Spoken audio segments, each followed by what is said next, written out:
Their longest since 1973. They won 20 in a row back in '71, which is also the last year they won the NBA championship.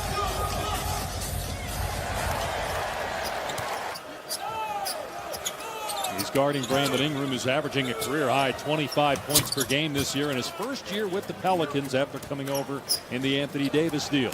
And listen, there are some shining, bright moments right now in New Orleans. I mean, Brandon Ingram has been fantastic, being able to score pretty much inside and outside whenever he wants. Middleton drains a three, so he's got all 5 for Milwaukee. New Orleans is Lonzo Ball. He came off the bench on Monday, and Alvin Gentry told us before the game he's going to bring him off the bench tonight. Ingram with all 4 for the Pelicans. Somebody to make some plays on that second group, so that's why he's coming off the bench. Lopez able to score inside. And not just as a spacer and a big-time shooter as a center. I mean, he can get buckets down there. So can J.J. Redick. A three-pointer and a foul on Bledsoe. Ingram a good look, can't knock it down. He's shooting 42% from out there. That's the greatest area of his improvement this year. Bledsoe pulls up and drains a three. Giannis missed 10 games last year, but this is the first time he's not played in 2019-20. Bledsoe, another 3-ball, and the Bucks are 4 for 4 from behind the arc. Here's Redick, and he's able to hit the 2-pointer. That ends an 11-0 Bucks run. Ingram driving and able to finish with the left hand. That was a great move by Brandon Ingram. Brook Lopez, he doesn't get the credit, but he is such a good rim protector. I mean, he mans the paint. He changes a ton of shots, and Eric Bledsoe obviously has it going right now. He was pretty special in the preseason. He was pretty special in Summer League. He'll be a special player when this season finally starts.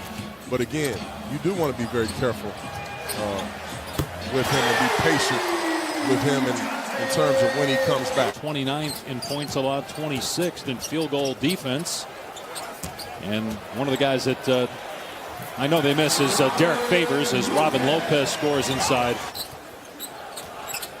That play didn't work out right, but J.J. Redick is such a good screener. One of the better screeners in the league, which is why he gets so many wide open shots. But look at Korver setting a screen on Holiday, and now George Hill stepping back, and he's leading the NBA in three-point shooting at 52%.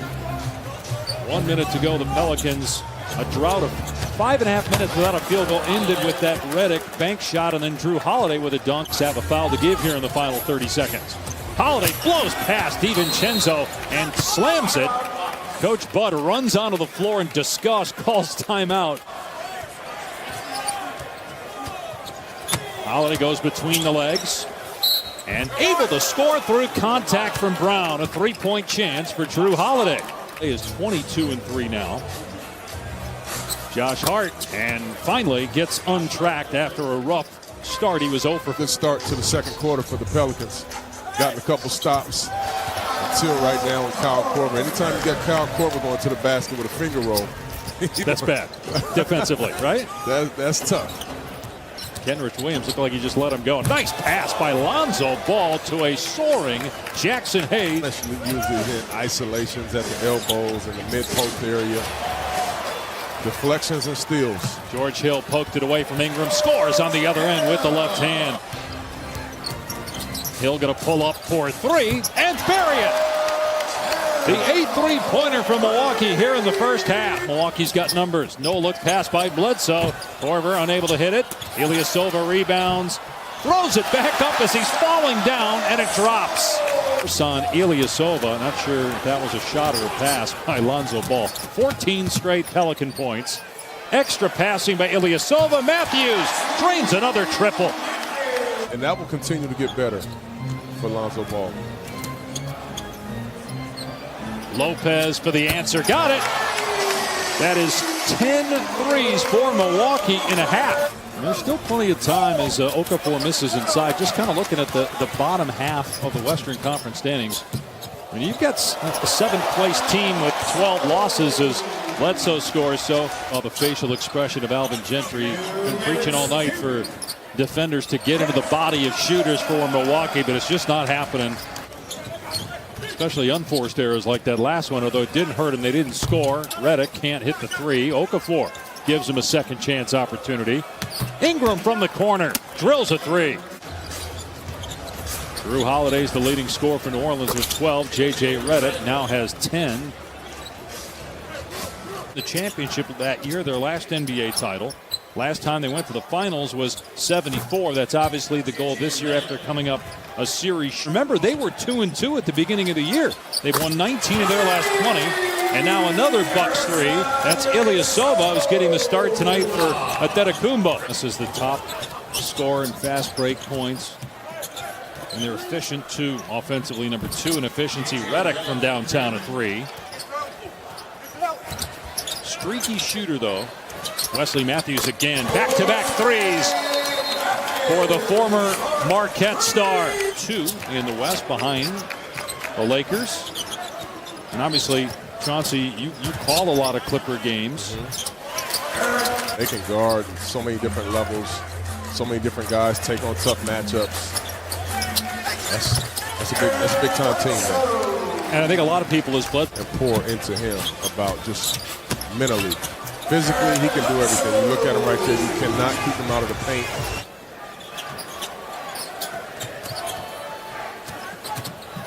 Redick trying to create some space, does against Bledsoe, which isn't easy, and knocks down the 2. Pelicans are 7 of 8 from the floor here in the quarter, so much better offense, but still struggling defensively to stop Milwaukee as Middleton thought he drew contact, just threw it up there. Turn over the basketball, just no resistance, trying to get it back, trying to get a stop. But they'll score, they'll get baskets. Look at JJ's very crafty down there. Having one of his best games of the year. Okafor in the lane scores. A little bit of a window here for New Orleans if the Pelicans can keep getting stops. Redick off the dribble and on the move hits a three. How many times do we see him do?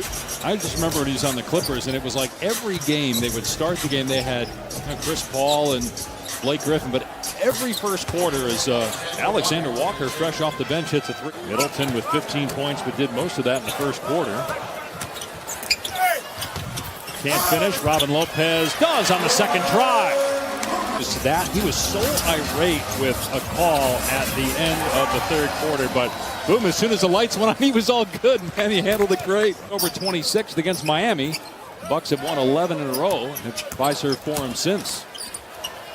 Here's Kyle Korver.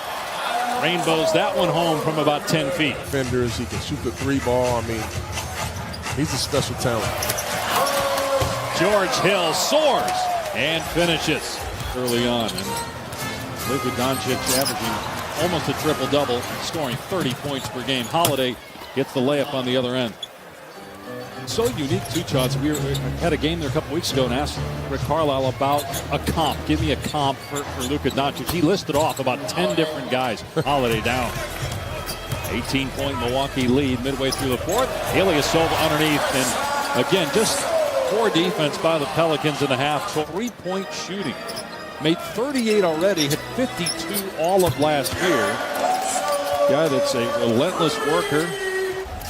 The Pelicans have one last run in them here in the final few minutes. Nice finish by Jackson Hayes, getting that pass from Holiday. I'll tell you what, speaking of that, I'm really happy for Carmelo. You know, Melo, he's done well, he's played really well. He's given them the spark that they needed for Dante DiVincenzo and Connaughton and some of these guys. This is where you earn the trust of the staff. Middleton, a big bucket, gets him to 19 points on the night. The Bucks up 14 inside 2 minutes to go. Don't forget Sports Center coming up next. Pretty cool what the Raptors did tonight, welcoming Kawhi Leonard back, giving him his championship ring as Middleton drains it. That's what good teams are supposed to do at home. Yeah, they beat the Clippers twice this year. They've got the Lakers here next Thursday as Middleton finishes, and a foul. That's going to put this one away. You think we can say this one's over? You can say it's over. Go ahead. You're good now. It's over now. Meanwhile, the Pelicans have lost 10 in a row. They fall to 6-19.